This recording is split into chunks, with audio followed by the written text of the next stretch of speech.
After a rainstorm, the world seems calm, but beneath your feet, a secret drama is unfolding. Ever noticed ants going crazy after it rains? They're not just lost, they're fighting to survive.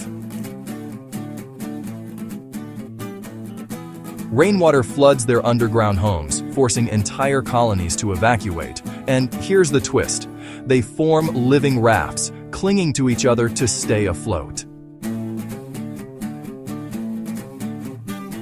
Each ant becomes part of a floating island, the queen at the center, workers forming walls, and the larvae kept dry on top.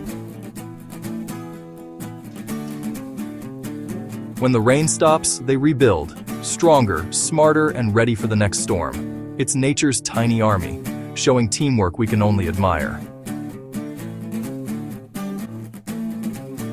Next time it rains, look closely. The ground is alive with survival stories.